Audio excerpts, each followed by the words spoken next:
Ladies and gentlemen, colleagues, fellow journalists, my name is Bongiwe Tutu from the Africa-China Reporting Project in Johannesburg, South Africa. I greet you all and thank you for joining us for this training webinar on how to prepare a good reporting proposal. We have learned from our registration portal that we are joined by colleagues from all over the world, from here in South Africa, in Lesotho, Eswatini, Mozambique, Ghana, Nigeria, Uganda, Zimbabwe, Kenya, Cameroon, Malawi, Liberia, Zambia, Sierra Leone, Tanzania, Benin, South Sudan, Somalia, the Republic of Congo, and of course, outside of the African continent, we have participants from Hong Kong, China, Australia, and France. It's a great honor to have you all joining us today. The Africa-China Reporting Project at the WITS Journalism Department is truly proud to have this reach, and we trust that this webinar will be highly beneficial to improving your reporting, proposal writing, framing, and fieldwork skills here onwards. The project has since its commencement been supporting journalists through reporting grants and other capacity building and skills development opportunities. And in receiving and awarding grants, we have long noted that we should also support proposals which fall short in some elements. And so that is the purpose of this webinar.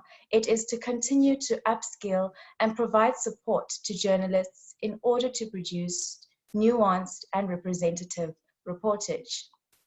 Earlier this year, we put a call out for public health reporting grants in the context of the current COVID-19 pandemic and the ongoing impact in Africa. We received over 300 applications and saw it crucial to create this opportunity for all panelists, for all applicants and interested journalists to learn how to improve their skills in writing reporting proposals. And so we appreciate the great response that we received from putting this webinar together, as it highlights the importance of this training to you. We thank all those who've already sent in questions and comments while registering, and we hope to be able to respond to all of them. And if you have any questions or comments during this webinar, you can share them under the Q&A section on this Zoom call. We are also live on Facebook, where you can engage with us at WITS China Africa Reporting Project. You can also tweet us your questions and comments at WITS China Africa. We will also be holding 8 more webinars scheduled for the rest of the year, so please see our website to participate. So we hope that you'll make full use of this opportunity and engage with us, and Paula specifically, on the mechanics to writing a good proposal. We have also prepared a document which can be used as a guiding reference to writing a proposal for the project. So this will be shared to all participants after the webinar, and it will also be available on our website.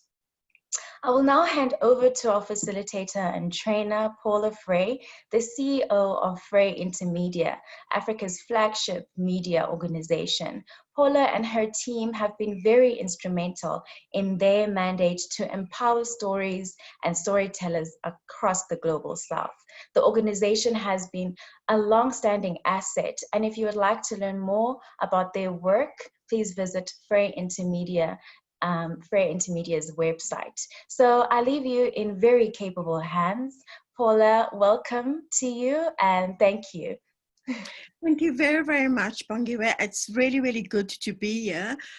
Greetings from a very cold Johannesburg, even though it's sunny. And it's really good to be here with journalists from all over the continent and beyond. Today's session is going to take place in English, and I'm going to be taking you through the process of how to write a good proposal with specific reference to the Africa-China Reporting Project requirement, but also with tips for just proposals in general. I've gone through all the questions. I'm going to try and answer as many questions as possible during the session. And I'll also have some time at the end of the session for you to be able to ask any additional questions if I haven't answered them. So thank you very much. We have a chat room and we have a Q&A room. I would ask that you post your questions in the Q&A session, and you post your and that you introduce yourself in the chat. Tell us who you are, where you're from. It'd be really good to know who's on the chat and build a bit of a community here. So welcome everyone again. It's good to be here. At any time, if you have a particular question, remember to put it in the Q&A chat, and I'll be checking that intermittently. So I just want to share my screen. Then we will in fact be sharing some templates after the specific workshop, so you'll be able to see an actual template and also sharing some outlines. So I'm going to be looking at today the art of a good proposal, getting the basics right. So what are the basics for a good proposal? How to find the standout elements. And here a number of you actually asked, how do I hook, how do I have a good hook for my proposal? How do I stand out from everyone else? I'm going to identify some of the common mistakes, including when we were reviewing the last group of submissions for proposals, and then I will leave at least 30 minutes for some questions and answers. So let's get started then. So I actually tweeted this morning, a big spoiler alert. I was saying that really a good proposal is like writing a good story, right? Good proposals really are, they use all of the skills that you have as a journalist, starting with understanding who your audience is. And when you're writing a proposal, your audience is always the donor who's made the call for proposals. It's always the person who you are submitting the proposal to. And so when we talk about a proposal being targeted to the audience, I'm not asking you to flatter the donor or to suggest stories that you think might make the donor look good or anything like that. I'm not suggesting that at all. In fact, it's probably one way to get your proposal put on the side if you did something that you thought that the donor might be flattered by, etc. So when I say that you need to be targeted at the audience, what I really am asking you to do is to make sure that you understand the requirements of your funder. You need to understand what they're looking for, what kind of submissions that they are actually asking for, and not simply do a cut and paste of something that you've done previously. So the first thing about a good story is that we're always writing for our audience. The next thing about a good proposal, it is that it's well researched. You can't really argue very strongly that your story is worth funding if you actually haven't done your basic research. It's true when you're writing a story, it's true when you're writing a proposal. And you cannot write a proposal to say, give me money so that I can do the research, because the person who's going to fund you really wants to have an idea that the story that is being suggested actually is doable. That you're not simply sucking something out of your thumb, but that you've given real thought and consideration for the story. The next thing is that your story is written logically, and having subheads, having headlines and subheadings within your proposal is always very useful, so that the person who's reviewing the submission can very, very quickly see where the information is that they're looking for. It's written logically, it has a logical flow, it sets out a problem statement, it sets out what we're going to do, and it kind of works its way down until the budget.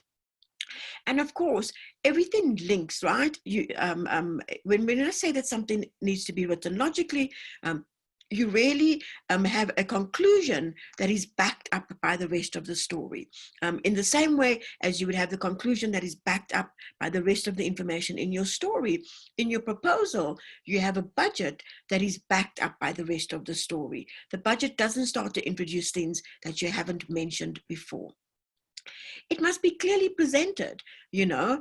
don't give the reader a really long set of a long set of words, but rather present it in a way that makes it easier for the reader to be able to understand.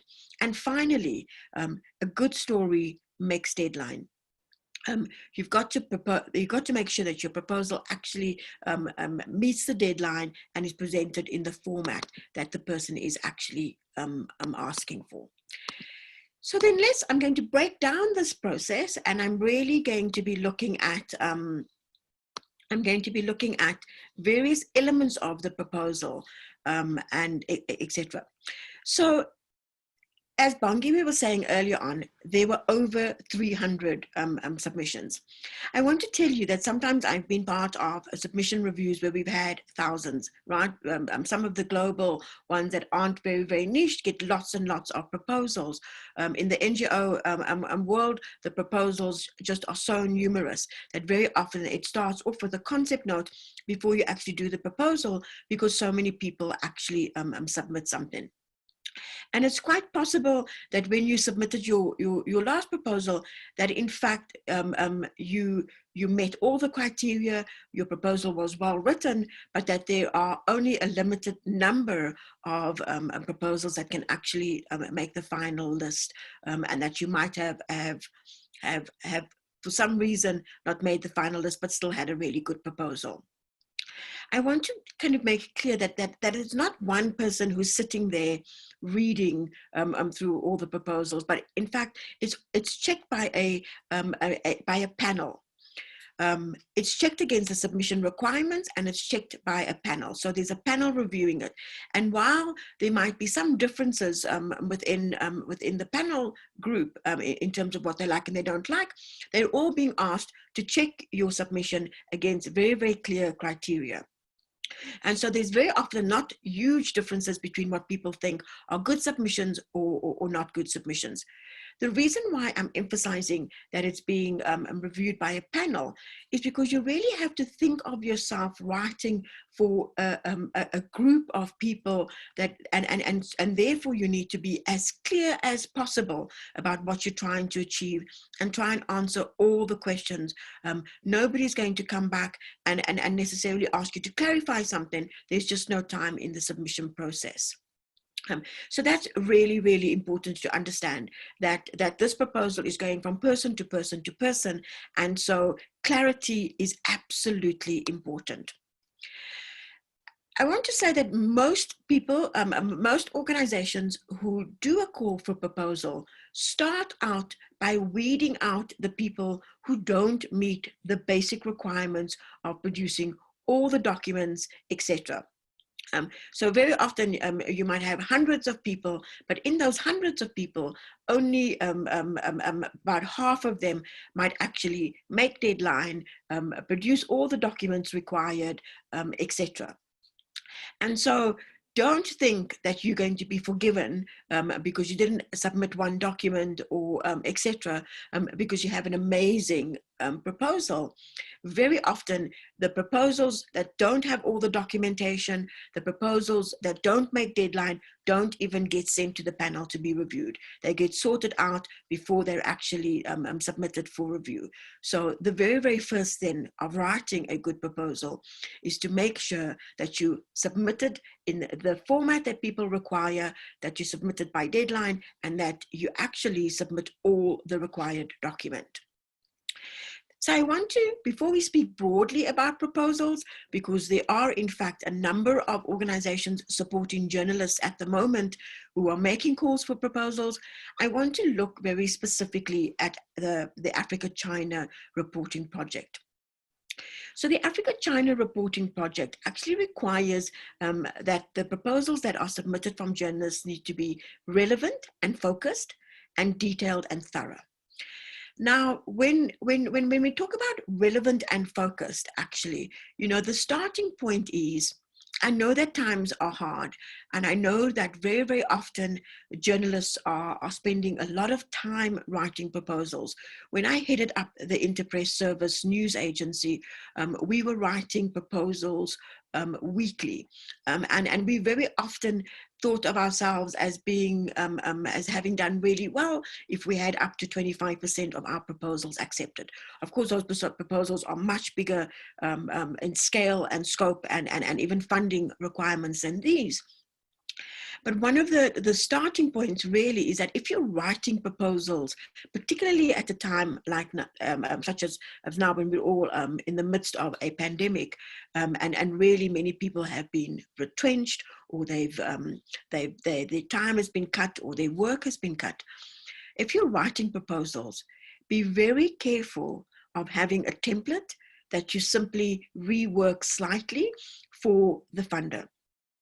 When Africa-China Reporting Project says that it wants proposals that are relevant and focused, it really means that it wants proposals that are broadly aligned with the Africa-China Reporting Project's requirements. And when it makes a specific call around a specific theme, then that's the theme, that's the focus that they really want. China Reporting Project very often makes calls around specific themes. So the last call, for example, was around health for COVID-19. And so it needs to be very, very focused in terms of what they're asking for. It also, in terms of Africa-China's reporting project, really wants to see proposals that make use of individuals or communities to tell the story of on-the-ground impact and perspective. A lot of donors, and Africa-China Reporting Project certainly does this, will have a call that is fairly detailed and tells you quite clearly what they're looking for in proposals. But it won't hurt you to actually go onto the website and have a look at the organization, what drives the organization, what kind of things they value, but also if there are examples of previous stories that they funded, to also look at those stories and see what makes those stories unique and what makes them, what might have made them a winning proposal.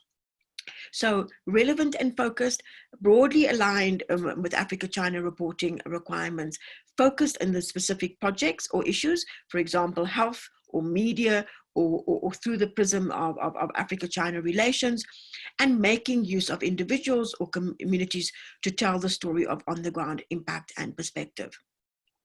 And just generally, right, being able to link your the theory of what you're trying to write about with its impact on people is always a good way to write impactful stories. So rather than simply write about finance or politics or etc., you know, find the people that are really going to be impacted by the issue that you're writing about. It's not unusual for people to try and impress with a vast amount of knowledge. So we'll get proposals that will have lots of jargon in it. We'll get proposals that will have lots of, big thinkers or politicians or etc., but won't be able to explain what impact the story will have on people on the ground. And really, you want to be able to show how all of this information really is going to be used in order to impact the people that you're writing about. So relevant and focused, that's a starting point. The next thing, and this is really difficult, right? Because it feels like you're asking for money to do the story. Why are you doing so much research for the proposal? You might as well just do the story. But in fact, when people are reviewing proposals, they want to get a sense that the writer has done sufficient research so that the story actually is doable. That the story is something that they can actually produce, that it's not something that they've thought about and it's a good idea, but once they have the money, they're going to have to adapt the story because the information they think they're going to get isn't out there, or the people that they think they're going to interview are not there. And so a really good proposal, particularly for Africa-China Reporting Project, is one that is very detailed and very thorough. And so, I mean, there are a number of proposals that we saw that didn't make the initial shortlist, that was simply kind of very vague, right? Vague story ideas of I want, and not even story ideas, but rather issues.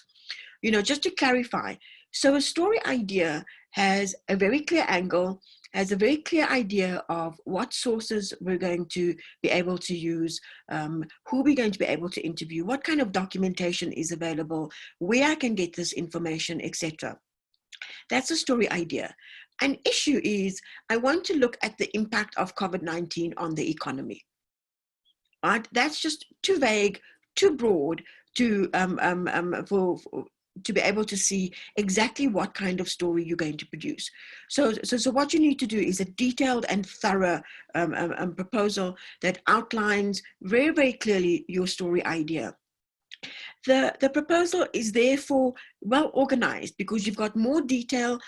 You need to be able to structure your proposal in a very, very clear, logical way, so that the person who's reading it and basically has all their questions answered the more and more they read the proposal. So it's very well organized. The Africa-China Reporting Project really kind of encourages, and it tells you that they encourage you to have a headline at the outset, right? And so let's just pause for a minute and think about, so what is a good headline, right? A good headline attracts attention. It tells us more or less what's in the story, but not everything that's in the story. It gives a very clear idea of what the main story outcome is, what the theme is. And so when you have a good headline and you follow up the good headline with a very nice, strong introductory paragraph that effectively sells your story, right? And why your story is important at the time of submission. Why your story is unique, you know, why your story needs to be funded because it absolutely needs to be out there. I think it's really, really important that you recognize that when you are one amongst hundreds of submissions, you need to stand out. And one way to stand out is to have a headline that captures attention, and right at the beginning, have something that says, read this proposal thoroughly because it has a really good theme. It has a really good hypothesis for its investigation. And then the third thing is, and I'm going to speak about this some more, is that it has a very clear methodology. In other words, you're going to talk about how you're going to do this investigation. And in the methodology is very often the elements of your budget, right? So the methodology talks about what is the plan for this investigation? How am I going to do it? The methodology can't be, I'm going to interview people. If you're interviewing people, there is often a structure to your interviews. Who are you going to interview first? How are you going to find the human interest angle? Who's going to help you with your fact checking? Who's going to ensure that the story is understandable for the audience? So a clear methodology includes a plan for how the investigation will be undertaken. Let me be clear. If your methodology is too vague, it weakens your proposal. If your methodology really outlines a plan that you know is unrealistic, right? If your country is in lockdown, then you need to be taking into consideration whether or not you can in fact travel, whether you can do face-to-face interviews, etc., etc. If you, if the global landscape is that no, planes aren't flying, etc., then you can't fly from country to country to do a story, and so it needs to be feasible. It also needs to be coherent so that the person who's reviewing it can see quite clearly, right, how the story is unfold.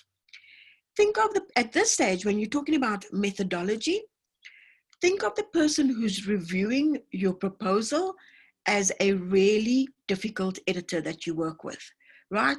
The kind of editor that's making you justify the story all the time. The kind of editor who's looking for holes in your argument, in your brief, so that you're constantly making sure that in fact you know that you know what the shortcomings might be in your argument for the story to be funded. Africa-China Reporting Project also likes to have a clear idea of who you're going to be interviewing. If you have specific people or names, that really adds value. But it also is possible to say, these people are my starting point, but once I've interviewed them, I will be able to identify more sources, more people to be able to interview, etc. It helps to be able to say what kind of interviews you're going to be doing, whether what kind of issues you're going to be looking at the interviews, and then also how the interviews actually form part of the investigation in terms of methodology. And then you can also say in terms of what the documentation is that you're going to be needing. For example, and this is why methodology, a really well thought out methodology helps. If you're doing a financial investigation and you actually need to access documentation from government agencies, then you can ask funding to apply for access to information requests, or you can apply for documentation to pay for fees at courts, or pay for fees at things like CIPRO, where companies or directors are registered, for example. So it might feel like all of this is unnecessary when in fact you're going to be doing a lot of the research when you're doing the story. Doing that initial research and having a very clear methodology also helps you to be able to detail your budget. Increasingly, donors are asking people to be very specific about their budget. You know, how much are you going to spend on transport? How much are you spending on fees? How much are you spending on data? How much are you spending on a fixer? How much are you spending on a camera person? And so you need to be thinking through all of these things in a very logical way and making notes of them so you can break your budget down, rather than say, I'm going to need $1,500 in order to do the story. The donor is going to want to know, what are you going to use that money for? And then, so now this is the criteria, right? Really let's just go back: relevant and focused, detailed and thorough, clear methodology. And now I want to talk about the documentation, and I want to talk about the documentation particularly around Africa-China. I want you to know that you might think that these documents are simply paperwork. But when the panelists are reviewing your submission, they read your submission, they read the budget, they also read your CV, right? It doesn't mean that if you're a young reporter and your CV shows that you have a little experience, that you won't be considered for it. But they certainly when the panelists are looking at your updated curriculum vitae, what they're looking for is to see whether there's something in your CV that backs up your ability to be able to do this, right? And so what the Africa-China Reporting Project is looking for is really an updated CV. So don't just grab any CV because deadline is coming. Update your CV. If you can, right, in your CV, every time you show a new place that you've worked, do a little outline of what are the skills or what are the key things you actually did at that organization. Make sure that your CV includes where you are, right? So for example, if you are Zimbabwean, but you're actually based in South Africa, let your CV show that. Your full name, your surname, your contact details, how we can get hold of you, and active contact details, right? Your email, your mobile, your WhatsApp number, your mobile number, etc. Your gender and your nationality, your current occupation, and then also your previous occupations. Again, when we're talking about previous occupations, we really do want to be looking at things like, I want to be able to see how your previous occupations might even support the investigation that you're currently doing. So supporting documents for the Africa-China project include your updated CV, your budget, and a list of your recently published work. Again, the recently published work, don't just take anything. Take something that shows that you have the ability to do in-depth investigations, that you have the ability to really do the story that you are proposing. If you are stretching your abilities, for example, if this is your first investigation, then in your proposal say, this is my first big investigation, but previous stories that I've done have really prepared me in terms of doing it really prepared me in terms of getting ready for this investigation. And then give examples of the previous stories that show elements of the investigation that you're about to do. So really, the previously published works, the panel does in fact go back and have a look at what kind of stories you've done before, and essentially all of that is evidence that you are able to deliver on your promise. You can do a cover letter of motivation or a letter of recommendation, but these are optional for Africa and China project. Although some donors globally like to see those. So you may as well ask people to give you letters of recommendation if necessary. When it comes to the budget, I was saying earlier on, right? If the donor says that the budget is 1,500, if Africa China Reporting Project says that your reporting grant is 1,500 or that it is 3,000, obviously, if you fall below that, they will still fund it. But if it's over, right, I mean, you have to have, it's unlikely to be considered. And if it is considered, it might, you'd have to really show a lot of evidence as to why you're asking for more than the budgeted amount.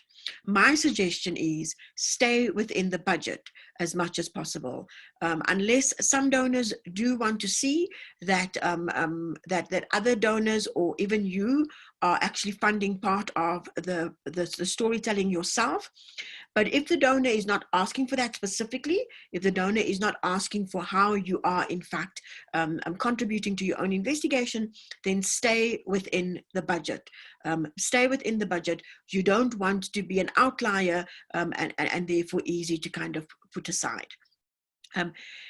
Really, if my suggestion also is that as much as possible, you don't come in too under the budget, right? Because it would suggest that your story is not on the scale of the kind of storytelling that the donor is looking for. So look at the budget, and then if you're coming in well under the budget, then really ask yourself, am I thinking too small for the story? Can I do a bigger story? Can I make, can I do more investigation, more detail, and make the story better than what I'm initially thinking? I really, we'll talk about this some more, but I want to talk about, I'll talk about it when we're writing about standout proposals. I want to talk about the process of actually thinking about the story that you want to propose. I want to conclude this session, this section of the presentation that looks specifically at the Africa-China Reporting Project to just reiterate that the Africa-China Reporting Project really seeks to facilitate journalists to investigate complex dynamics and uncover untold stories. Too many submissions were same old, same old. We've heard the story before. This is not an investigation. This is a feature. This is everyone's doing the story. Why should we fund you if everyone else is doing the story? You're proposing a story that has, quite frankly, already been written. So be aware of that the Africa-China Reporting Project is not looking for same old, same old. In fact, no donor who's going to spend money on your storytelling wants to fund a story that somebody could have done in an office by picking up a phone. They really want to fund stories that show a depth of investigation, that unpack complexities of our societies, that tell untold stories, stories that would not have been told if a donor didn't help someone actually tell them. And in the case of Africa-China Reporting Project, they really are looking for an emphasis of on the ground impact and perspectives. Don't sit in your office and write a story. Don't phone people. Africa-China Reporting Project wants you to be able to go to the ground and actually tell the stories of people on the ground and really illustrate how the lives of people of Africa are changing amid a comprehension or an understanding of Africa-China relations. Some of the stories are through the prisms of Africa-China relations and some don't. So ask yourself when you're writing a proposal, whether your story illustrates the lives of people of Africa and how they are being impacted by the issue in the call, or how people in Africa themselves are shaping their own lives and futures. By its very, very nature, what they're looking for are the voices of ordinary people as well as the experts, right? If you want to go down on the ground and you actually want to tell the story of ordinary people. Usually, but not always, proposals supported by the Africa-China project will employ the prism of Africa-China relations. In the last call, for example, some of the submissions, some of the calls or some of the themes didn't necessarily have to have that prism, but some did. It is very, very important that you read the guidelines for each proposal, that you read the guidelines very, very carefully and just make sure that, that you understand very clearly what Africa-China Reporting Project is asking for, or if it's another donor, what they're actually asking for. I'm going to just pause there just for a second to check if we have any questions. I'm going to just have a look at the chat and check if there's nothing that I need to respond to. Okay, it's really good to see everyone. Thank you also for introducing yourselves. And as a reminder, we will in fact share both this proposal, but also an outline for the Africa-China Reporting Project guides to writing proposal, as well as some templates that we will be able to give to you that you can have a look at. So those are the very specific ones for Africa-China Reporting Project. So Bongiwe also asked me to please have a look and just give some feedback of reviewing, right, the proposals that we went through, what were some of the common issues, etc. So I do want to say that, I mean, it breaks my heart as someone who loves good storytelling. It really breaks my heart because we always get too many really, really good submissions that don't make the cutoff point. And then we also get really good submissions that just fail to do one small thing or really just kind of do a little bit of extra detail. And so I'm hoping, A, to do two things, to encourage you to keep on applying, and B, to encourage you to make sure that your submissions are really kind of fit the criteria of what the Africa-China Reporting Project is, and to be a lot harder on yourself in making those submissions, right? So let's step back and kind of look at big picture. For me, the art of writing good proposals really is like writing a good story. And the story process is interwoven with the proposal preparation process. And I speak as someone, in the last few months, I've done reviews of proposals for about three or four different organizations. And while the specifics might differ, the specifics in terms of theme or the framework of what is required or the guidelines of what is required might differ, the overarching approach to writing a good proposal is really the art of good storytelling. And it starts with ideas generation. So when a proposal call goes out, it's a really good starting point is to have your own brainstorm for a story, right? I mean, if you're going to write a story about, if you're going to write a story that really looks at the economic impact of COVID, you almost have to be thinking about how you're going to convince your editor, right? How are you going to convince your editor to do the economic impact of COVID-19. First of all, you need to consider all kinds of things. You can't give a daily story idea to a donor who has a longer time frame. And what do I mean by that? A hard news story idea is what is the change in, what is the economic impact of COVID-19? I'd be talking to the minister, I'd be doing this, I'd be doing that, I'd be doing this. I can speak to those people and I can write a story.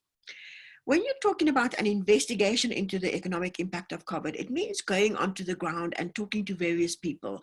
It means, getting more depth, finding documentation, having a story idea that survives the 2, 3, maybe even a 4-week period of the funding review of all of the proposals. It can't be a matter of that when the donor finally looks at your proposal, your story's already been written by someone else who wasn't looking for funding. So when it comes to ideas generation, it can't be a hard news idea, but it also can't be a feature, right? It can't be a feature in the sense that it's just a collection of he said, she said, he said, she said. You really want to have an idea that has longevity, that really kind of lives for a week or so, that allows you to really get your teeth into the story, that requires a lot of investigation and reporting and research, etc. But that is also unique, right? And so sometimes you need to ask yourself, what's unique about my ideas? Right? If I'm opening the paper or if I'm listening to the radio or watching TV, is someone else doing the same story? Or am I going to say, I'm going to do a story that's going to survive because I'm the only person that's looking at this community or that's looking at women in this particular way, etc. So ideas generation is really important, and you need to spend a lot of time to make sure that you've really thought through your ideas. Part of the process of ideas generation really is the issue of who you're going to be speaking to, where you're going to get the information, etc. This is the point at which we're beginning to get a sense that your story is not only unique and therefore fundable, but that your story has also been thought through so that it is practical. And then you do a little bit of research, right? Because what you're trying to do is to make sure that you can tell the donor, I've done a bit of research and this is doable. I've spoken to these people and these are the other people that I still need to speak to. Not just for Africa China Reporting Project, but also for other media funding entities that I've worked with. When we see that someone has done some research, you kind of say, well, this story is already started, let's help finish it. And very often you can say, this is the story I want to do. I've already started speaking to people, but your funding will help me to be able to do this, right? So this is how your funding is going to help make the story better and get the story finalized. Good stories start off with a good story plan, right? What's the narrative going to be? How I'm going to outline it. And that's also your methodology, right? What is the methodology of writing the story? And then when you're going in and you're doing your proposal, the story focus, you show that your story focus is clear and that this is the direction. Funders know that stories change on the ground, that you might have this direction that you're going to, but when you get on the ground, things might change a little bit. But we don't want someone who's basically kind of blindly going and looking for a story. We want someone that's kind of going with a plan as much as possible. And so Taiwo Alimi asked, what part of the proposal is the most important? Just like your story, right? Beginning and endings are important. You want the beginning of your end of your proposal to really shout at the person who's reading it to say, read me, pay perfect, pay close attention, because this is a proposal that's got a cracker of a story with it. And the ending of the proposal is also important because you bring everything together at the end and you kind of outline, you reinforce the strength of your proposal and you link it to your budget. Your budget must be aligned to the narrative. Sometimes you read proposals and the narrative is very clear, and then you read the budget and you go, the budget, is understated, overstated. The budget isn't detailed enough. This person doesn't appear to have actually understood their own costs. So really for me, writing a proposal, writing a story, you want to hook the reader right at the beginning and give them a very clear idea that this proposal is worth reading and worth investing your time in. And so really, I was saying earlier on, right, that one of the ways to cut it down from thousands of proposals to hundreds of proposals, or from hundreds of proposals to about 200, 300 proposals, is really to kind of say, if the person can't get the deadline right, if the person can't fill out the format, if the person can't do boom, boom, boom, boom, that we ask them to do, if the person can't submit the right documentation, can we trust them with our money? No. So the very first thing about getting the basic right is to follow the guidelines. Give all the documents they want. Just create a checklist for yourself that says a CV updated, yes, check. A budget separate, yes, check. Methodology, yes, check. So that you're actually giving them everything they want. Also check whether they want things individually or whether they want it as one document. Some donors make that requirement, and you want to make sure that you're not putting everything into one document when in fact they are assessing them separately. Some of the donors that I work with want the budget separate because they want to look at the proposal first, and they don't want to be influenced by the budget. And so only once your proposal has kind of makes a short list do they actually look at that. Do they look at the budget and make sure that the budget works? Also make sure that the story idea is within the scope of the project. So there are a lot of things that journalists get wrong when they're writing their proposals.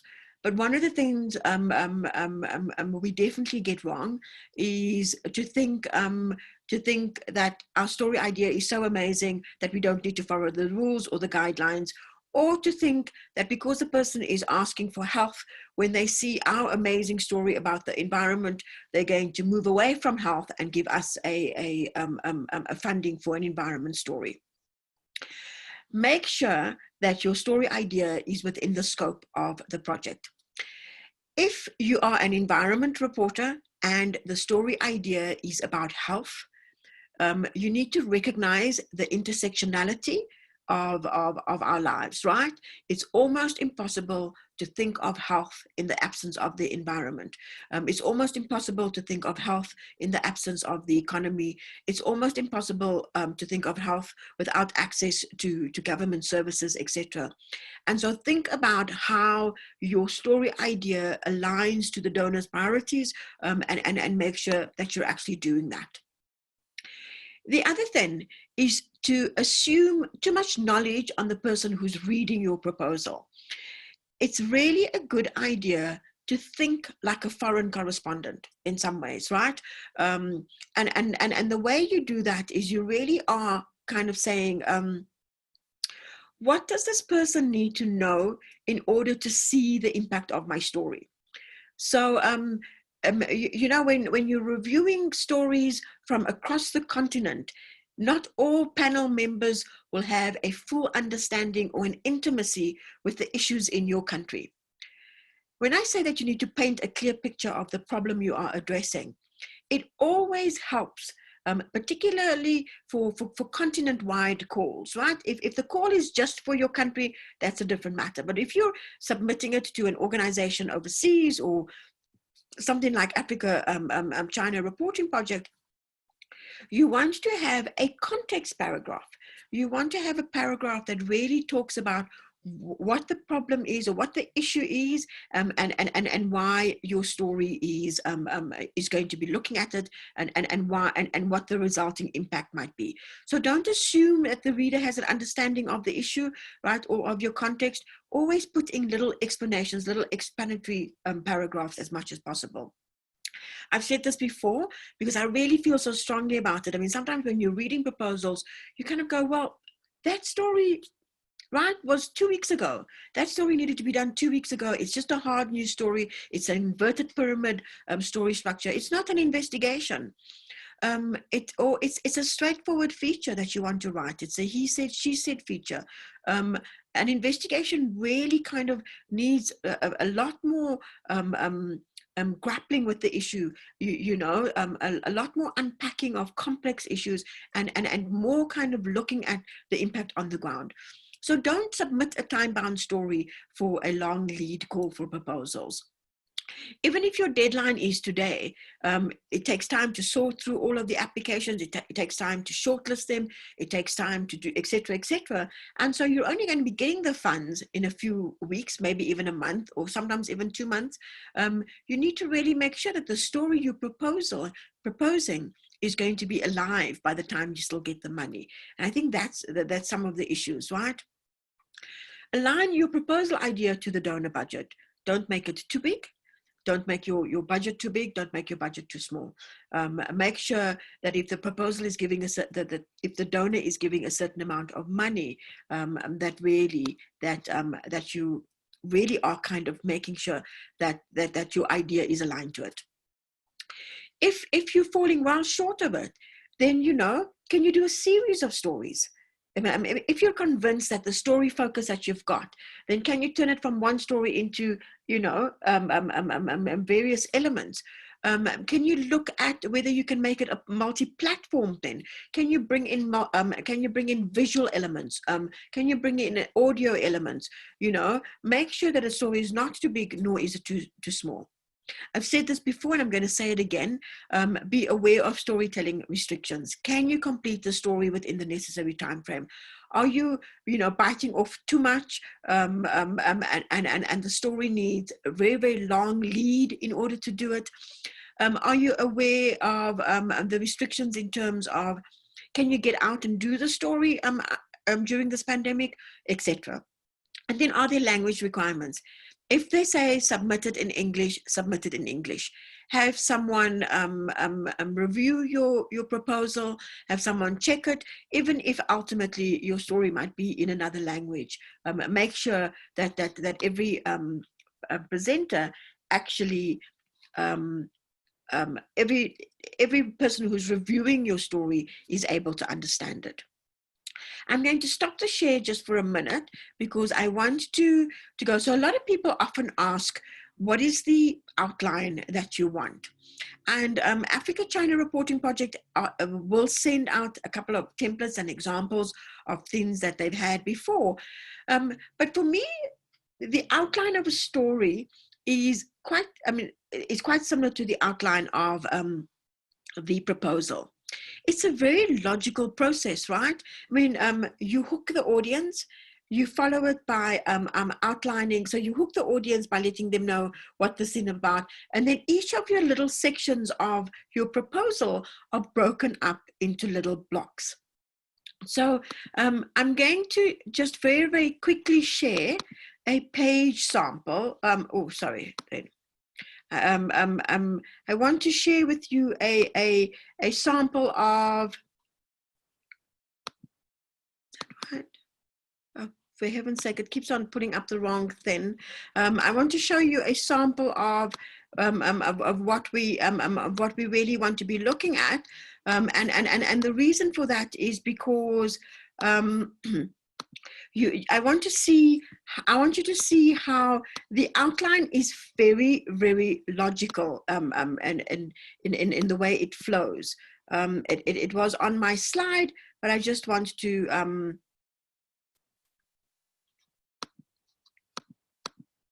there we are. So this is a sample proposal, right? So what we're looking at is, what is your proposed topic? What does Chinese investment mean for this community transition to a climate resilient green economy? Can you see how the mini headline really kind of gets to the heart of what the story is about? And then it's followed by who the journalist is, what their position is, what the news outlet is, followed by the format of the story, the way the story would be told, etc.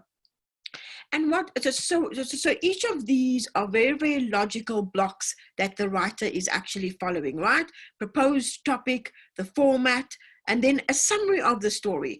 So and the summary of the story really is about getting by summarizing and reviewing the context. And what the summary basically is doing is it's telling the reviewer why the story is important, why you would want to be looking at the story. What the writer has also done is to say what the significance of the proposed story is. This is why the story really is important. This story is underreported by media. Then it looks at the key areas that the story is going to be looking at, right? It's going to be looking at climate adaptation. It looks at proposed interviews and sources. It looks at the proposed budget, and the budget is itemized. It's got local transportation. It's got a daily stipend. It's got accommodation. It's got research, assistant, fixer, etc., etc. It also has a delivery date, and it has a media house for publication. One of the things that has happened globally, is a lot of journalists are no longer full-time. There's been a huge rise in the number of freelance journalists. And so an increasing number of donors actually understand that. And they understand that, in fact, what we really want is that a number of journalists are unable, aren't working in a media house. And so very often donors will have to look to see whether you've got a publishing plan. For example, you're proposing funding for this particular story, but do you know where it will be published or who will publish it, etc. Sometimes sometimes it also helps if to support your story, if you can say, I am a freelancer, but I write for Al Jazeera or Reuters or for allafrica.com, etc., etc. And here's a letter from the allafrica.com editor to say that they would be interested in publishing if, in fact, the story is produced. Very often editors will give a letter that say, I will publish the story if it meets all the criteria of our stories, but we certainly are very, very interested in publishing the story. So I think that's really quite important, right? Is that you have a clear understanding of the kinds of things that you're going to be looking at, and then you break down the proposal. So just a reminder, proposed topic, the journalist's name, the format, the summary, what makes the story so important, the sources of interviews, the budget, the conclusion, etc. Sometimes it's also useful when you are writing a proposal, particularly for an investigation, to give the reader or the funder an idea that you understand that there are some risks in your investigation. And these risks could be actual safety risks. And then you need to say, how you're going to mitigate those risks, because no donor wants to put someone in a harm's way. And so they want to be able to see that the person who's making the proposal is aware of the risk and is actually making sure that, that they've mitigated the risks. The other issue is that that donors, when we're looking at risks, we're also looking at things like, it's a risk that somebody might not talk to me, right? And so you need to say, it's true, some of the risks is that the community might be unwilling to talk to me, but I have engaged an NGO and we will be working with them in order to get the community's voice. So you need to identify what the risks are in your investigation, but more importantly, you need to make it quite clear how you've mitigated those risks, how you've taken steps to make sure that you can overcome those risks, right? And so all of these things, all of this extra detail, all of this on the ground storytelling, reporting, etc., is what makes you stand out from everyone else. I mean, essentially what you have is you have a lot of people, and then what the panelists often start doing is to look at the shortcomings in something. And so it gets smaller and smaller and smaller until you have a small pool of people who make all the who meet all the criteria. And so now what you're looking for is which ones stand out. And so I really want to talk about how to make your proposal stand out from all of the proposals that are actually being written. And it's difficult, right? But it's not impossible. The people who end up getting the grant have standout elements. And so for me, really, the standout element, the number one thing that gets someone's proposal accepted is when I'm hooked. When I kind of say, this is the story I want to read, or I can see that given who this person's target audience is, even if it's not a story that I want to read, but given who the target audience is for the story, I'm hooked. And to hook an audience, you have to give them something new. You have to give them something fascinating, something really, really interesting. And that means that you really need to spend time on your story idea and think about what makes your story different. But in the actual proposal, sometimes you really have to dig through a proposal to see why the story is unique. Sometimes the unique selling point is right at the end. After you've plowed through everything else, you kind of get to the end and you think, that might actually make a nice story. Let me go back and reread this proposal. But you can't take that risk, right? You can't take the risk that they're going to plow through everything else and get to the end and kind of go, yes, that this is a great proposal. So you want to start with an attention-grabbing headline and an opening argument that kind of says, this is an incredible story because this is the story I want to do, and this story is important because it's going to have this impact. So really right at the outset, you're kind of saying to whoever's reading this proposal, this is a critical story. And then they're more likely to overlook small little flaws. As long as you meet all the criteria, as long as you've submitted all the information, right? They might overlook a spelling error or that you didn't name all your interviewees, etc. But the story idea is so compelling. The story idea itself is so compelling that we really have a sense that the story, we must find a way to get the story told. So start with the attention-grabbing headline, follow it up immediately with a succinct, short argument as to why your story is important, and then organize your argument so that it kind of flows in a very logical way. Start off with context. This is the context of my country. This is why this issue is so important. It's important to remember, right? So in a country like South Africa, for example, COVID-19 has had a huge impact. The number of our infections has really rocketed, and the number of deaths is increasing every day. And so at the face of it, if we're talking about a health story in South Africa, the story of COVID-19 alone might be important. But if you explain to the panel who's reviewing the story that in fact, in South Africa, you have a huge health issue. You have large numbers of people who are on antiretrovirals, and the fears that are related to COVID-19 might in fact discourage these people from going to clinics to go and get their antiretrovirals, to going for checkups, etc., because they are at risk. Even though the call might be for COVID-19 stories, you would then be able to argue, having given a really good context, why your story wants to focus specifically on HIV and AIDS.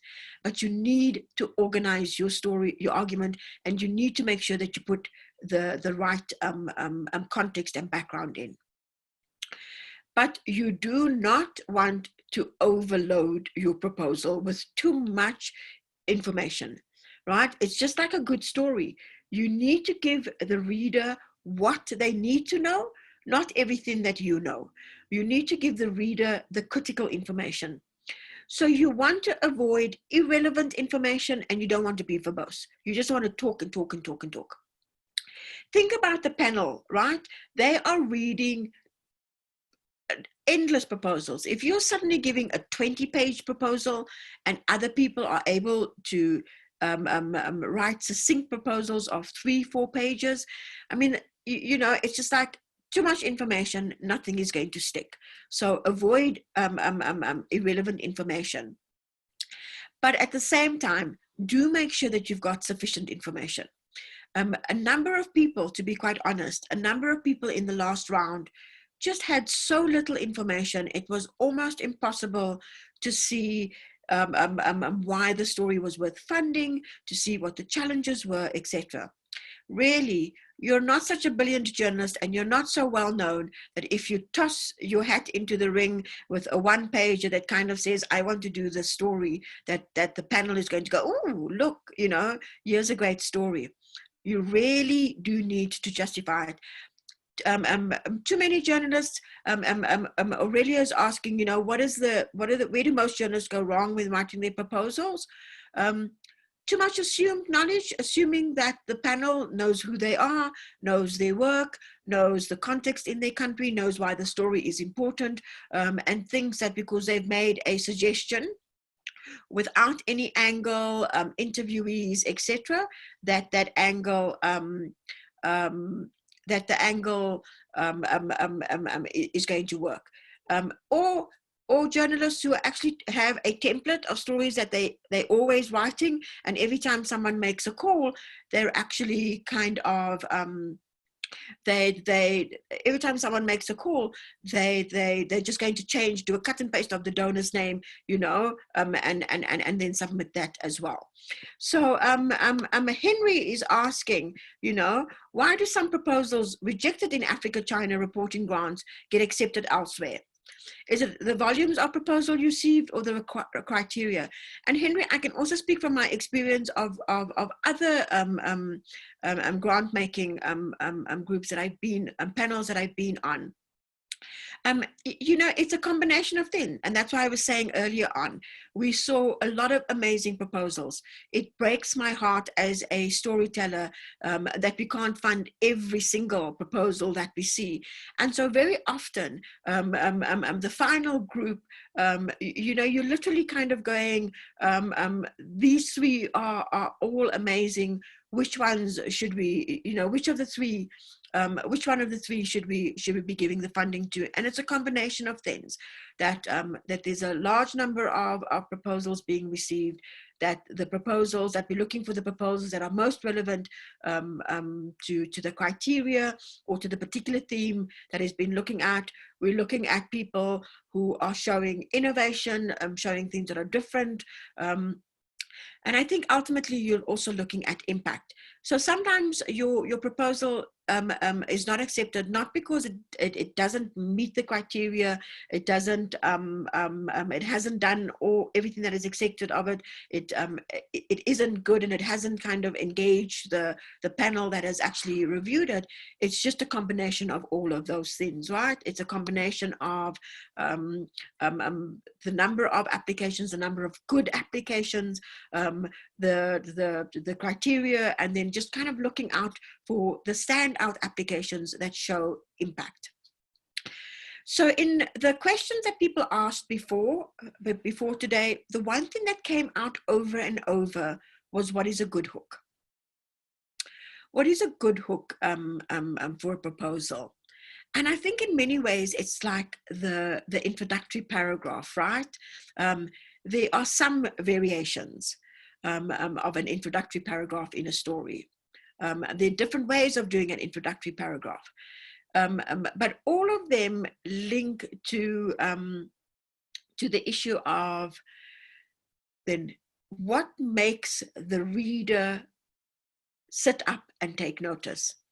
What is going to make your story, your proposal, stand out from the 300 others that have been submitted? And for me, it's a combination of things when it comes to the proposal, right? It's the unusual story. This is the story that no one else is doing, or the story that's been done before but been done badly, or it's been done very weakly. And what you want to do is to really get down to the nitty-gritty, and you want to be able to give people's voices. So that opening hook really is about having a very strong opening argument about what you are proposing, why what you are proposing is important, and why your proposal is worth supporting, right? Show me impact in that hook. Show me impact. Show me the impact that your story is going to have on the lives of the people you're writing about, whether it's about highlighting their issue for the first time, whether it's about telling a story that is often overlooked, whether it is about telling a story in the voices of the people that we're actually telling them. Sometimes the story has been done many times, but what you're doing is you're offering a new point of view. You're allowing people to tell their own stories, and so it makes it much, much more unique, right? But when you're brainstorming your story, I want you to ask yourself all the time, what is unique about my story? What is unique about my impact, right? Can I articulate that in the proposal? Very often we get really good proposals, but people aren't able to say quite clearly what the impact will be and how the community voices will be heard. And so you almost have to tell the donor why your story is worth funding, right?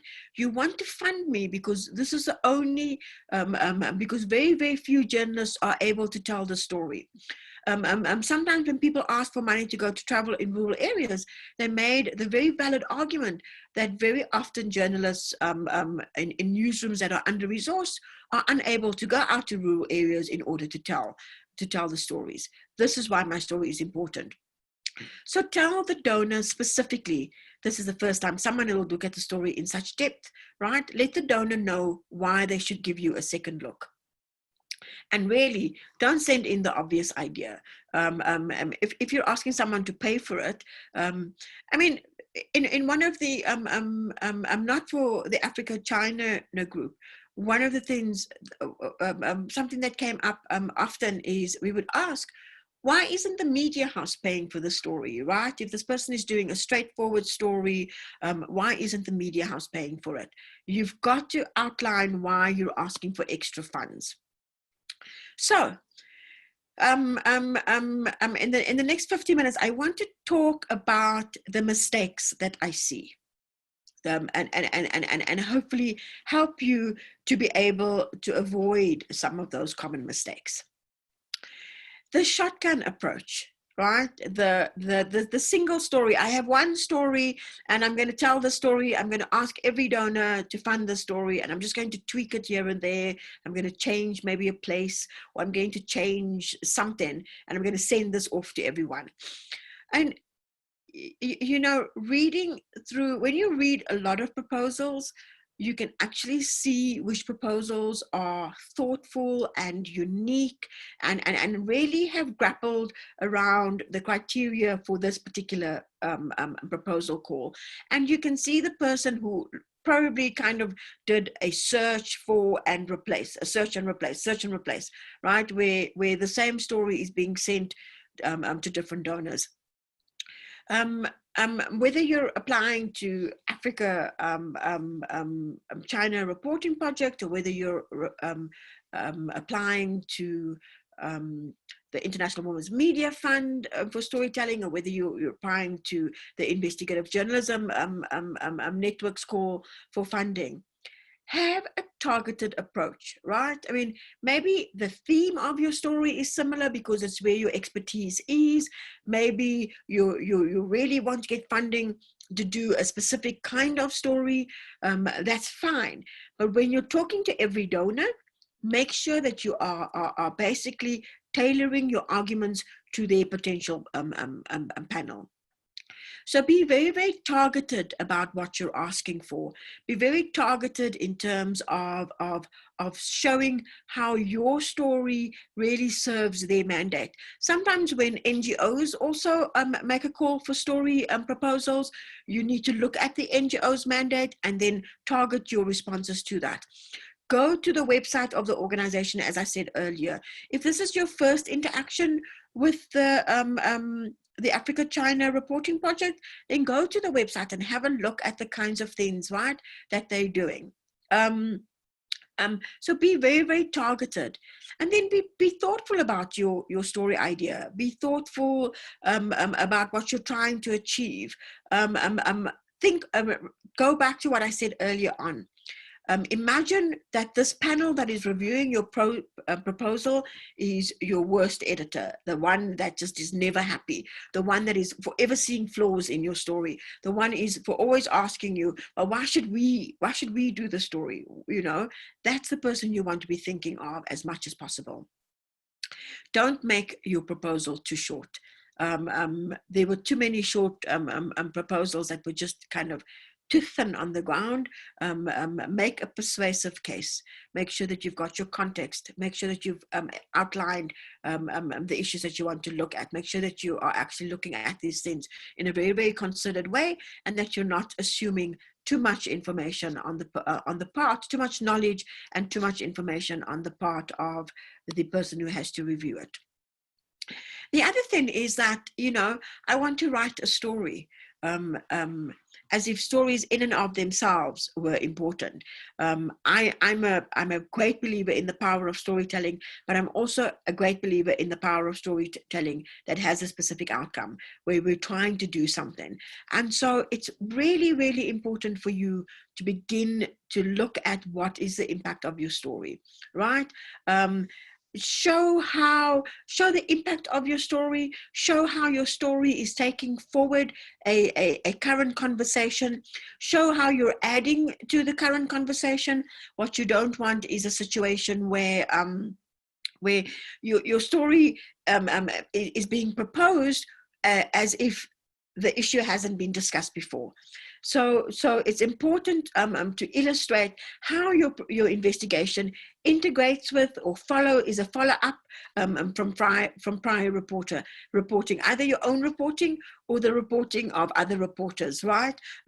Show how your story adds to the conversation, but also show what the impact of your story will be. And again, it could be anything. It could be highlighting marginalized voices. It could be exposing corruption. It could be highlighting an issue for policymakers to consider, etc., etc.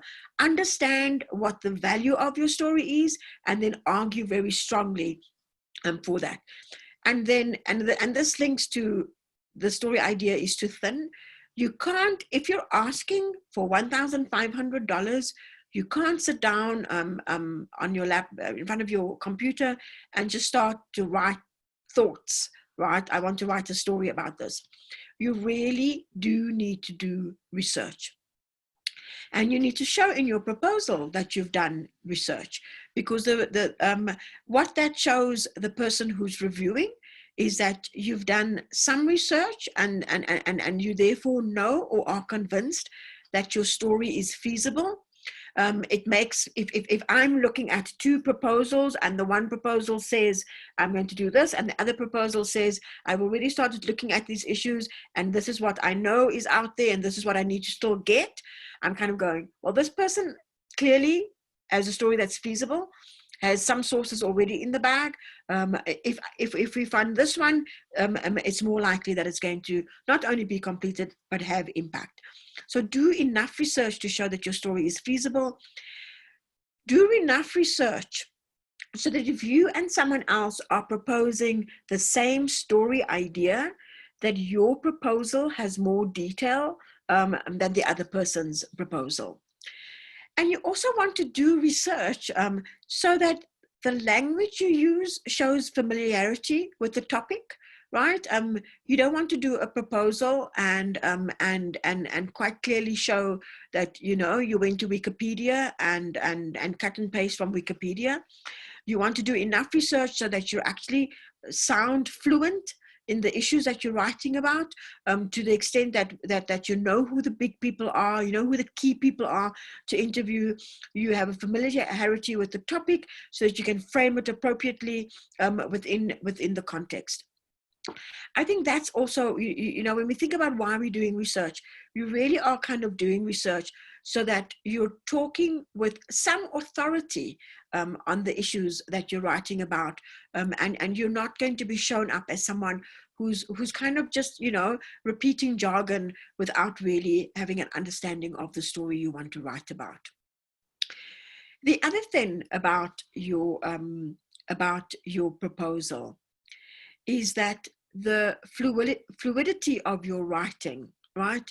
Your writing style, your writing tone, your ability to put together a good proposal also reflects on your ability to put together a good investigation. And if a donor is looking at a proposal that kind of hasn't been edited, looks incomplete, has huge gaps in the logical process, has gaps of information, doesn't kind of argue very strongly for what you're trying to achieve, you're not going to inspire a lot of confidence with the donor that you are actually able to produce the investigation that you are asking to produce. So really think of that, right? Think of how you're presenting yourself. Think of what your proposal says to the donor about your ability to do complex, in-depth investigations. And then make sure that you are actually presenting something that has been edited, get someone else to review it, get someone else to look at it and see if there are any gaps in the thinking, or if there's any other information that you want to be able to do. So I want to move on before we end up and just open for some discussions. I want you to really think about selling your story. If you didn't realize before that literally every single one of the panelists kind of went through every single one of the proposals, and really I think it took us, I mean, it took me about 2 weeks, right? And the more proposals you read, you know, the more you begin to value the really well-written proposal. The more proposals you read, the more you begin to value the person who is able to sell their story effectively. So I want you to think about how you sell your story, how you make it clear that your story is something that absolutely needs to be published. You need to show why your story is important, what critical information will be unearthed, and what the potential impact is. And you can't do this if you haven't thought about it yourself, right? You need to have a very clear understanding what you're trying to achieve, what the outcome is going to be. When you're selling the story, you know, you can, if you've already spoken to 1 or 2 people, you can identify who you've already spoken to and hint at some of the unique things that have come out. But then you can also say who you still need to speak to and how the support from the funder can get you to speak to those people.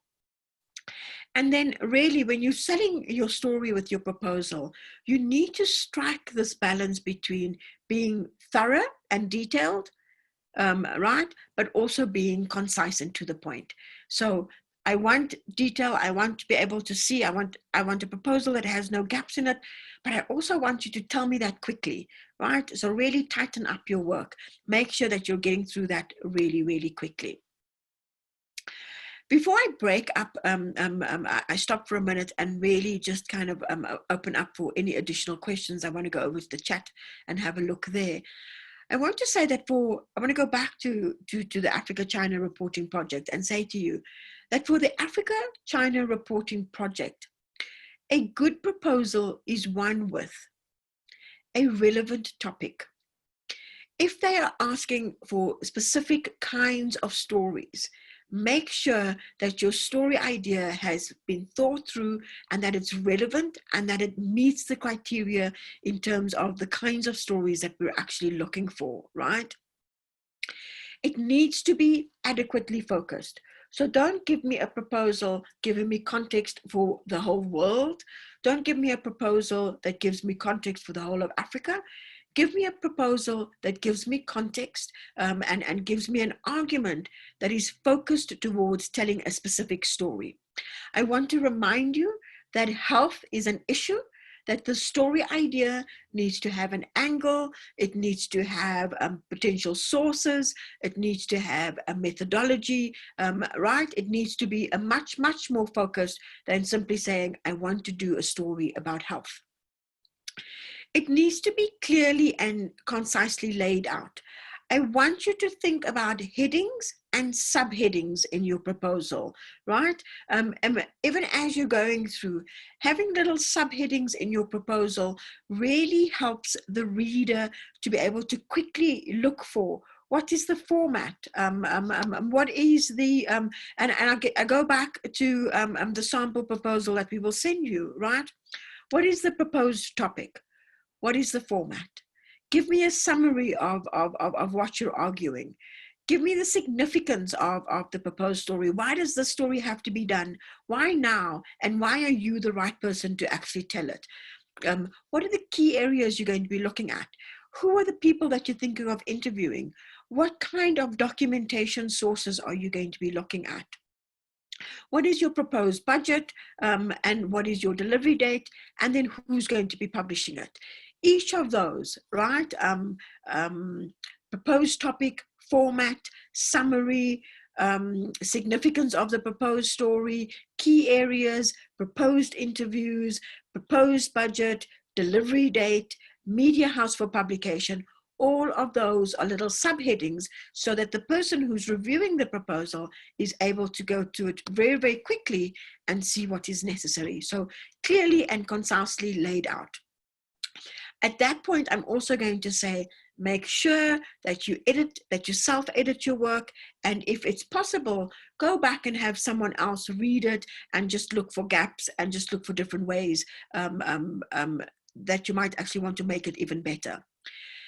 Make sure that you have sufficient supportive information, right? And that includes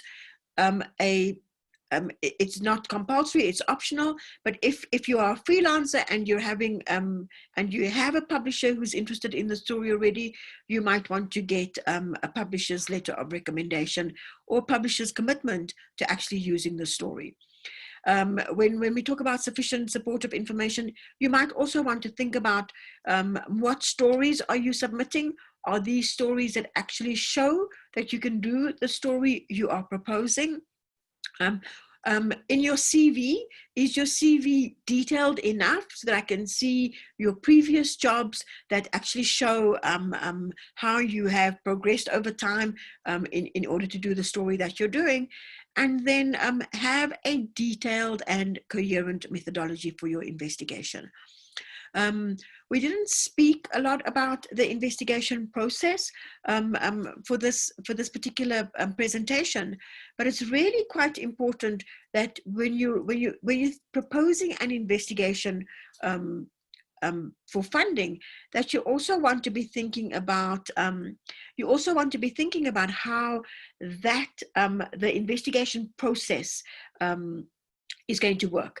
And it might also be that you maybe work with your news editor to make sure that the investigation process that you are proposing is coherent, so that when you are actually doing it for the story proposal, that the person who's reading it will go through and say, this is a coherent investigation proposal. Sometimes the proposals don't work because the person who's doing the proposal has as an investigation that you kind of look at and you say, it doesn't work, right? It's not a logical process. This person is asking or is suggesting that they're able to do it in this much time, but from our experience with investigations, we know it's going to take so much time, and therefore they're underestimating either the costs, etc., etc. And so you need to think about those kinds of things, right? Are you able to, as much as possible, have a look at will your process, is your methodology sound, right? Is the methodology that you are proposing actually sound and logical? So I'm going to just check over at the chat very quickly to make sure that we've that there's nothing in the chat group that I want to be able to look at, and then ask, are there any other questions? Okay. Okay, so Ding is asking, are the story proposals usually for someone to do in their own country, or is it a story proposal idea in South Africa?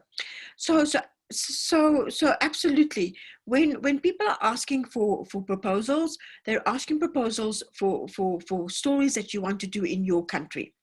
And they're asking for, and that's what makes it so important for you, Ding, to make sure that you are explaining the context for the person who's reviewing the proposal, right? I mean, I have some understanding of issues across the continent, but if you really want to convince me, you might need to explain to me the specific context or the specific issue in your community that you're writing about, or in your country that you're writing about, in order for me to be able to say, yes, that's a story that I want to fund, or that's a story that should be funded. So the proposals really are for stories that you want to write in your area, and sometimes people make proposals and they want to do comparisons in different countries, and that might be funded. And sometimes people make proposals for stories that will be done in their country, and having a look at that as much as possible. So it depends. Also, have a look at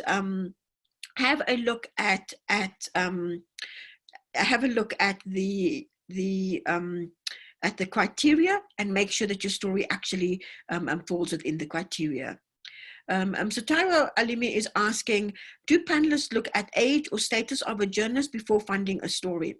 So I will say no,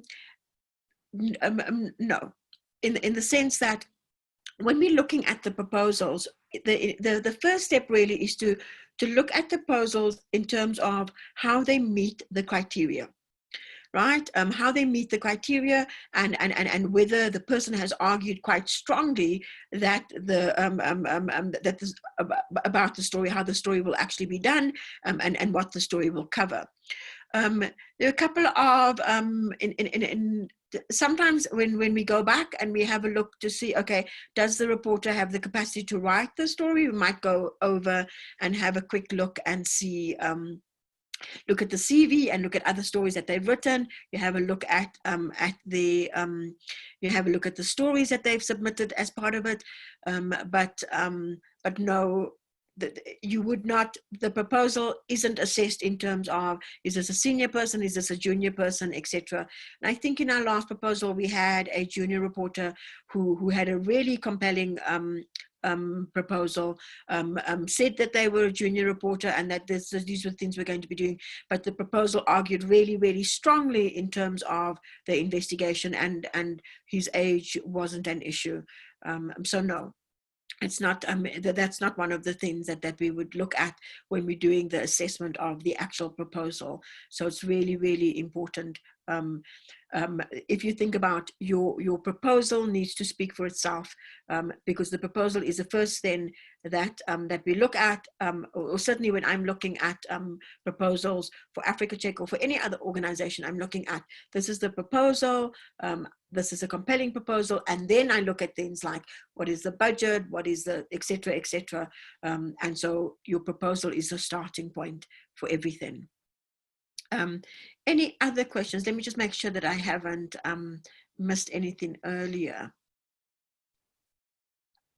I think for investigative journalists, right, I mean, these calls for proposals are a really good opportunity, because very often it's the cost of a longer term investigation that we really struggle with. And so again, you know, don't write the proposal the night before. That would be my starting advice. Don't write the proposal the night before the deadline. Take some time to actually properly brainstorm an idea. And if you're doing it for a specific media house, or if you're doing it even for your media house, you know, bounce the idea off that media house. Always have a second person kind of look at your story idea and say, you know, fill in the gaps, make sure that the gaps aren't there. because make sure that all the gaps are filled, etc., etc. So that when you're presenting it, your proposal really, and I can't stress this enough, your proposal stands on its own. You know, you're not there to explain things. You're not there to give additional detail. You're not there really you're not there to correct misconceptions or anything like that. So you need to make sure that when your proposal is being read by a third party, that it doesn't need anything extra in order to support it. So Joyce and Bang was just asking, so when going through the different proposals, do the panelists consider some sort of regional balance? So I think, so Joyce, you know, it goes right back to that whole issue of the proposal really kind of puts you on the map, in the sense of the proposal gives a sense of whether there's something worth funding or not. The proposals that stand out, I mean, sometimes if you have many strong from the same region, we might kind of tighten down, etc. But the funder isn't going to say, I want one person from here, and one person from here, and one person from here. It really is about all of the top proposals being looked at. There might be different issues. Maybe there's another call for proposals that's coming up, and people might be able to reapply. But it's the proposal ultimately that speaks to the panelists who are reviewing it and having a look at it. So there is some sort of spread, because I must say that the Africa-China reporting project has a really good spread of people across the continent, and so and from that there's always a very, very good regional spread of applications. But there's not a checklist that kind of says one person from here, one person from there.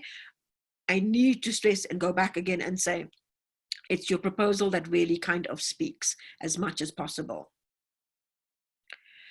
So Davis is asking, does the budget affect the proposal, and do you follow up on whether the costs were inflated or realistic? So Davis, the budget affects in the sense that you're kind of looking to see, for me, the budget has an impact because the budget also shows whether the person understands the story that they're trying to tell, whether the person understands the process, right, of storytelling. Because you'll have someone have a great proposal, and then when you go to the budget, you'll say, but this isn't in the budget, that isn't in the budget, this isn't in the budget, etc. And I can't speak for the Africa-China reporting project, but sometimes when I see a story I really like, and I think that the person has under budgeted, I would say I like the story, but I think the person has under budgeted the story, because I'm also aware, right? I mean, and I see this when I sometimes sit on international panels as well, is that very often in Africa, you're too scared to ask for too much money in case you don't get it. And so we tend to under budget ourselves. So I might make a note about it, but I think the budget affects in terms of, for me, it affects in terms of being able to show whether the person understands the reporting process that they're looking at. But obviously, if it's over the budget that the organization can give, that would also be taken into consideration when you're kind of deciding if the proposal meets the criteria or doesn't meet the criteria. If the criteria said the budget is 1,500, then that would actually count against you if you were then asking for $2,200 or something like that. Yeah. And think about it. So when you're thinking of your budget, right? I mean, for me, if the budget is too small, then I think your story thinking is too small. That you should maybe think more and broader about your budget. If your budget is too vague, then I'm also worried that you haven't thought through your methodology. I wouldn't. You don't need to be overly detailed. So. You can say, this is the budget for transport, and it includes local transport and this kind of transport, and give a figure for that. But your budget, for me, links to your methodology. The line items in your budget must link back to your narrative.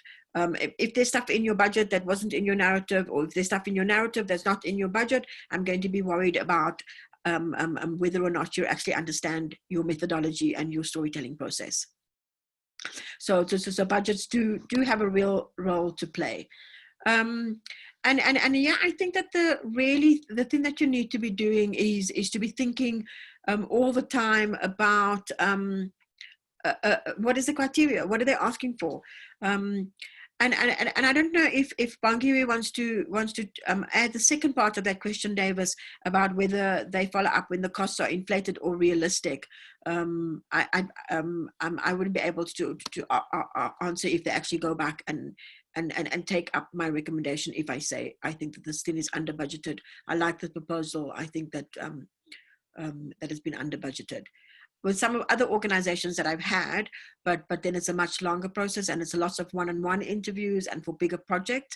For those of you who are writing proposals, not just for stories, but also for projects, donors would come back and say to you,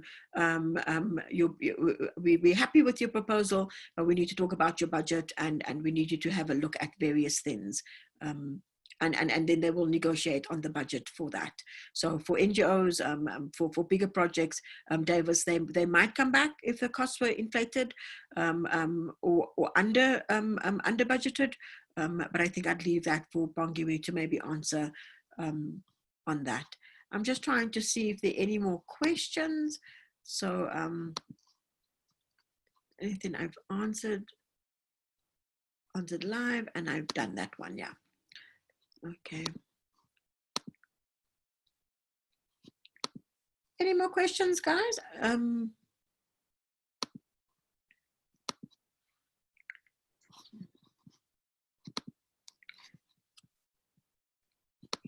So truly, I mean, I would absolutely say to you that think of your proposal as a story, right?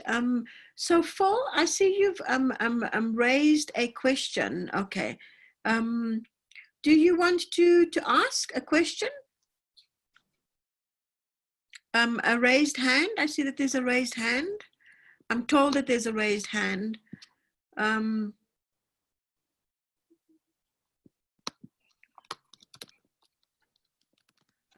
Is it Ozola Phil Oparo Chanillo has raised a hand for a question or a comment? Do you want to answer? Do you want to ask?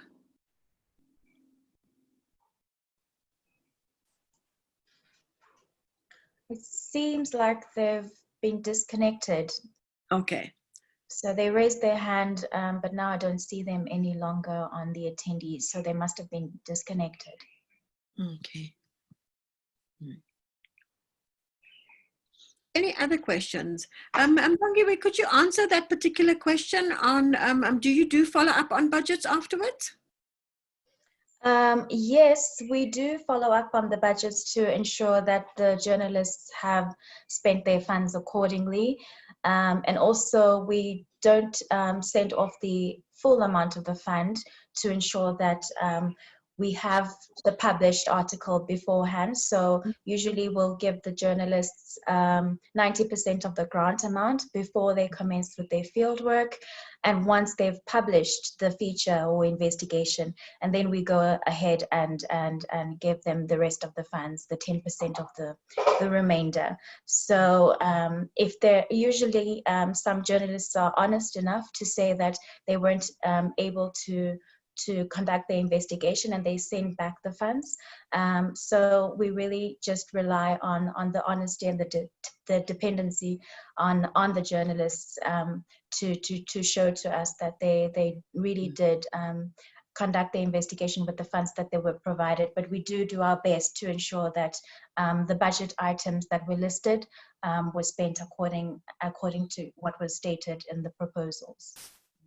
And Davis was asking that when they submit proposals, how does the budget affect the proposal, and whether the panelists would follow up on whether the costs were inflated or realistic. So if someone was over budget or so, would you go back to them and say, we want to fund you, but you're over budget? Well, it's very difficult to be able to tell someone what they've stated, to say no, you're overstating or understating. But sometimes you can see if the line items have been if they're not very valid, or if they seem like there's some sort of discrepancy with what has been told in the methodology. So we'll always look at the methodology, align it with the budget. So it's very important that when journalists submit their proposals, they are looking through their methodology and all the steps that they said that they're going to be taking, because when it goes to the budget, that's where they relay that information, but in a monetary kind of language. So it does show in its own way, and we try to encourage as much as we can that journalists are very honest and dependable, because whatever that you've overstated, it will show in the outcome and whatever you produce at the end of the day, and that will impact on whether you can be considered when you apply again to the project. So it's very important that journalists really try to make sure that they are credible, so that they don't discourage their future applications to the project.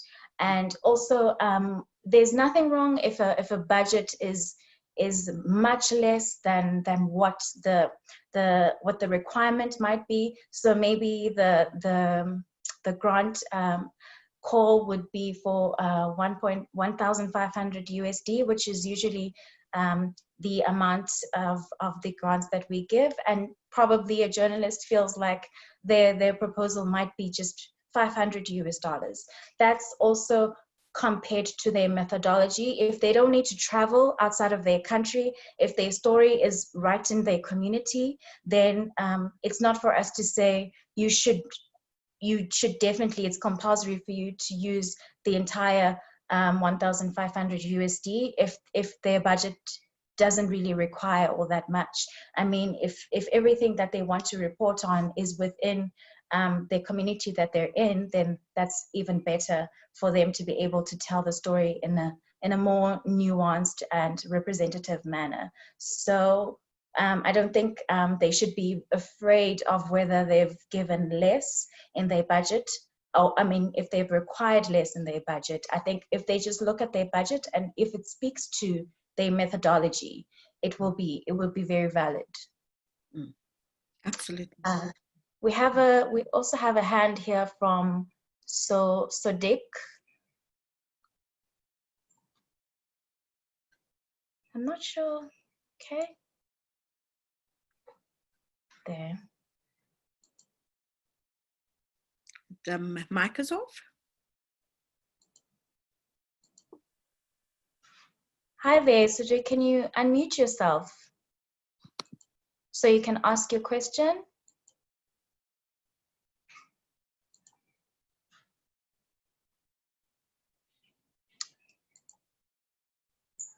Okay, it seems like they are not. So Bongiwe, I'm from Mazalendo from is asking, are links to the stories at Wing Grants published or backlinked in their website? Is there somewhere where people can get previous stories? Yes, we always do publish the work that has been done by the journalists that we've funded.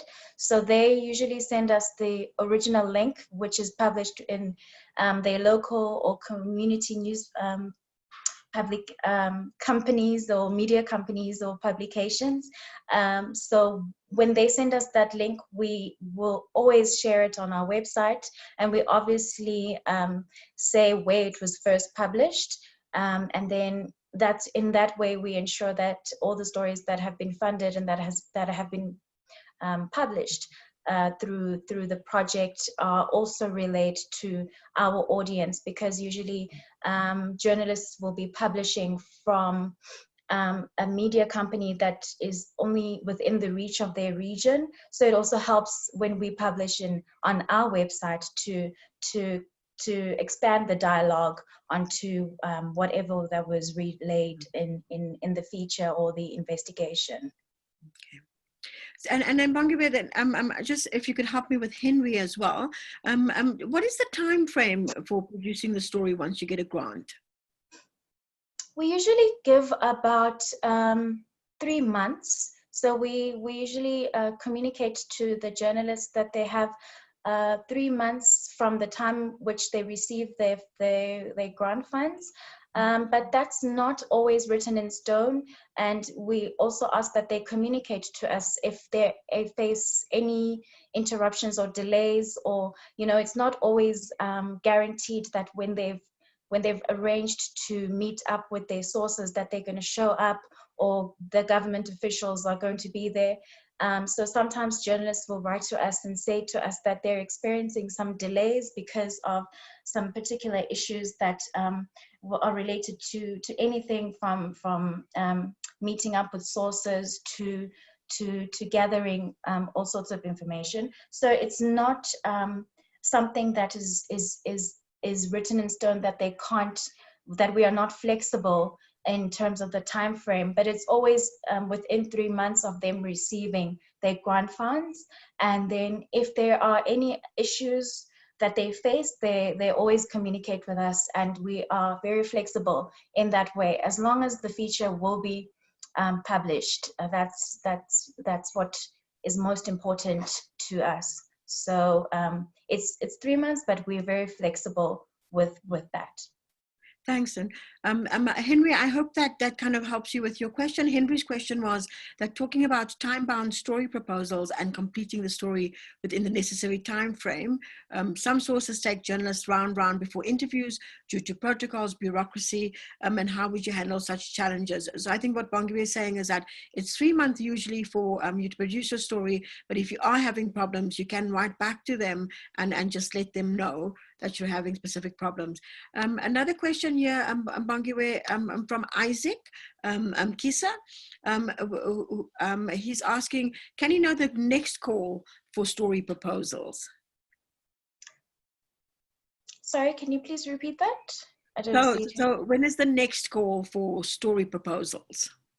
Oh, okay. Well, we always have general reporting grants that are open, and that is for any topic that a journalist wants to propose that is outside of a specific theme that we have stipulated for the journalists. So if there's something particularly that the journalist feels like is of interest to them, or is something that needs to be told, then they're always open to send in their proposals.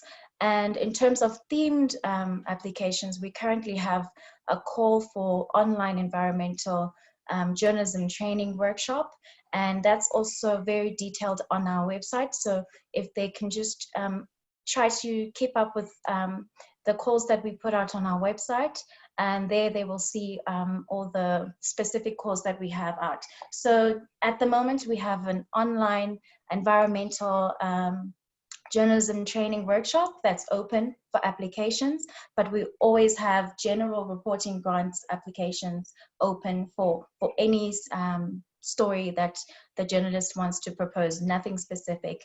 But in terms of themed grants, we have those, we have that environmental workshop that is open at the moment.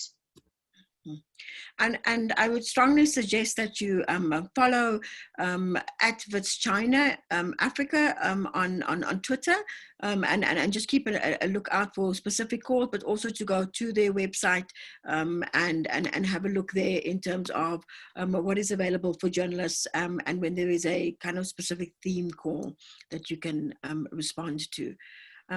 I think we've answered almost all the questions, Bongiwe. In fact, we have. There's nothing in the chat. I want to just wrap up by saying that all of the things that you've learned about good writing, good story writing, can be used to really make your proposal a lot more impactful. And I would urge you, I mean, if I have any advice to give, is at the end of the process, if you could be looking at your proposal and look at your proposal like a reader, in the sense that you would be looking at your proposal like a reader and ask yourself, are there any gaps? If I wasn't intimately involved with this particular story, would I have a very clear idea of what this person is asking for? And finally, to ask yourself, have I made a compelling argument that my story, more than anyone else's story, can actually should actually be used? So I think that's really important. I think I'm going to hand over now to Bongiwe to close off. It's been really, really good to spend time with you guys today, and thank you for all of your questions. Thank you for your questions. For those of you who put questions in your sign on, I do believe, Sadiq, I see your note asking if we can share links of opportunities in the Africa-China reporting. I believe that you will get a follow-up email from this webinar with the presentations, etc. And I'll ask Bongiwe to make sure that in the follow-up email we also put the link where you can go in order to see some of those opportunities. Don't be discouraged if you didn't get funding this time round, and please continue to try. There are, and also not just to this opportunity, but to other opportunities. There are many people who are willing to fund really good storytelling, and you just need to absolutely make sure that you're convincing the donor that your story is essential and will have impact and should be funded. So thank you very much, everyone. Keep safe, wear your mask, keep physical distancing, and be well. So thank you very much, everyone. I don't know if you want to say goodbye, Bongiwe, but I think to say thank you very much to everyone. Thank you. Thank you very much to you, Paula. This has been very beneficial, I'm very sure, to the journalists. From the response that we got as soon as we got the registrations out, journalists have been very, eager to ask these questions, and we're so happy that we have been able to assist them in their reporting proposal writing. And also I really like what you say, that they should never be discouraged. That's also what we would like to emphasize, that they must never be discouraged in terms of not getting the outcome that they would like. Many journalists keep applying, and you never know when you actually going to get that acceptance to your proposal. So it's always a good time to try again. And so I just want to thank you very much. I want to thank also our attendees for taking their time out to get this training and to upskill themselves, and also to our network of journalists who are coming from all over the world, who are always looking out for each and every engagement that we put out and every opportunity that we put out. And to the Africa-China reporting team and the Viz Journalism Department team, thank you so much for your kind support and assistance in enabling these opportunities for our journalists. So yeah, I hope everyone stays safe and healthy and well and fit under the circumstances of the COVID-19 pandemic. And have a great week further, and keep well. Thank you. Thanks very much. Bye, Bongi. Bye, everyone.